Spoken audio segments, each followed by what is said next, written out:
I just thought I'd go through some of the things I'm working on at the moment, stuff that's on the bench. These are a couple of door trims for a car. You can see they're tapered that way, on the side tapered the other way, rebated on the back. Cut at an angle there, corners rounded off. These are copied from these, which are off a similar car, but these have got to be a bit longer, so I've done them over length. So these will have to be fitted, cut to length and sent to be lacquered, but that's all I'm doing. The steering wheel,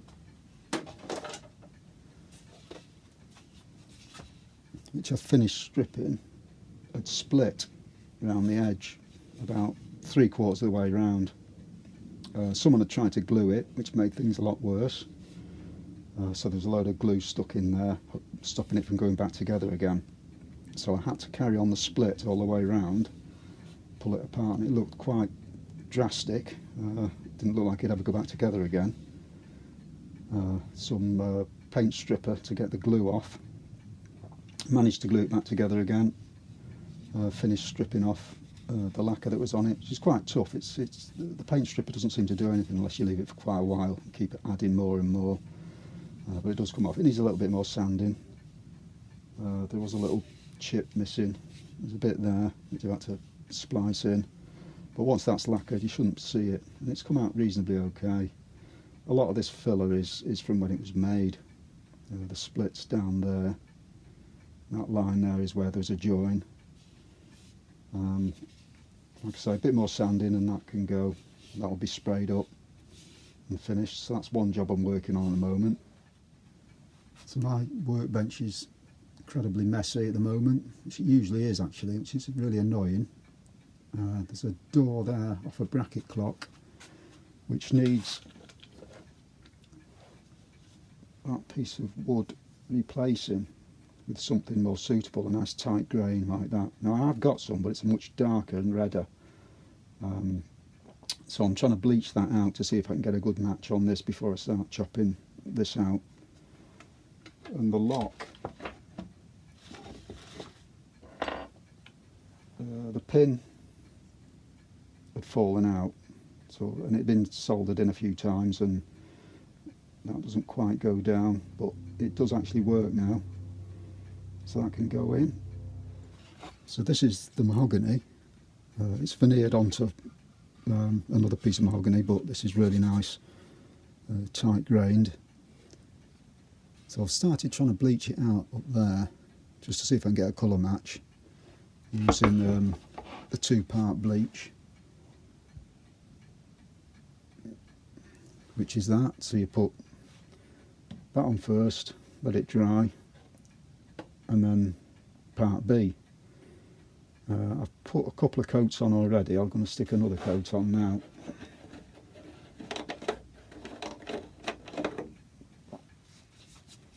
I haven't got a brush handy at the moment, so I'll just use this.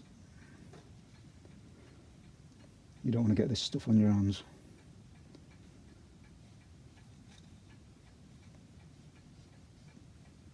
It is lining up a little bit, but I don't know whether it'll go as light as I need it. But it might do. I'll just have to wait and see. I also have a couple of grandfather clocks in.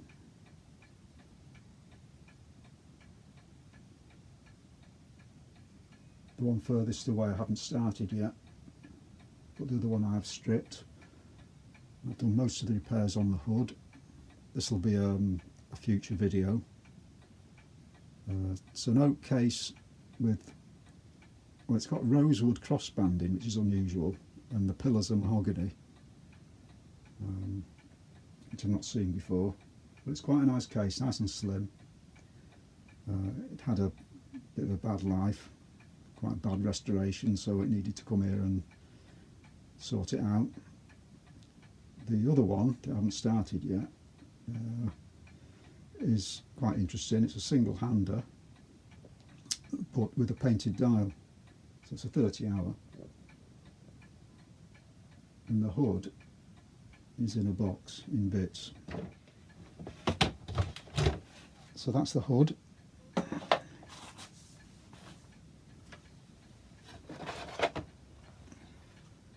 top, moulding, sides, lots of bits.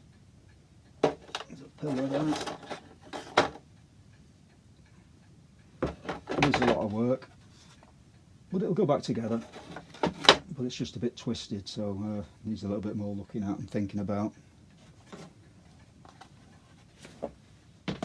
My workbench also needs a bit of attention. The jaws are getting a little bit rough, rounded over and crumbling a little bit along there, so I need to chop that out, splice in a new bit of beech, put a new jaw on, or actually just plane some off it, square it up a little bit more.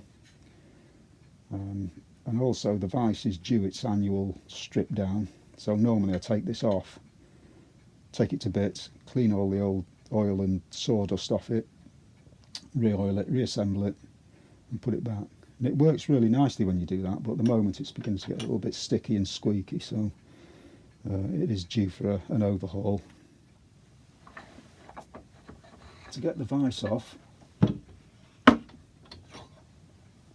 this panel comes out, it's just held on with a couple of screws, and then the vise itself is held on with 4 coach screws. So what I do is I tighten this up first so that it doesn't drop, undo the screws and then loosen this while I'm supporting it. My fingers, I've got a bit of a bashing once or twice doing this.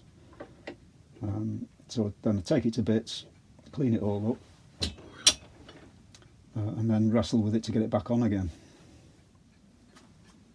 I really need to finish this cuckoo clock as well. This has been here for a while. This is the bottom piece for it. It's already fretted out. It just needs carving. That's sort of roughly the shape it's got to be carved at. All the high points. Finials, I think these need replacing again, and those. And the top, these ones are okay, but I think that middle one, it's all right, but I think I might do another one of a different style and then decide which one I want. But yeah, I need to crack on with that one. This is a carving I'm just about to start. It's off a cuckoo clock. I've finished the rest of the case. The surround had some damage to it, quite a bit, a few bits broken off it, which I've done. I've sorted those out, but I just need to deal with this now. It's cracked there and it's bowed and twisted and it's been in bits a few times, so I've got to take the dogs off, all these brakes taken off, get rid of the glue and put them back. It won't go back where it's supposed to because everything's moved. That needs to go back on. This has had a few repairs, need to do some more work on that. The tails, some of that tail's missing, his foot's missing. So yeah, that's quite a messy one. So I've got that to do. And finally, just doing a bit of letter carving. This just needs a little bit of tidying up, sand off my markings where it's been laid out, and that's finished.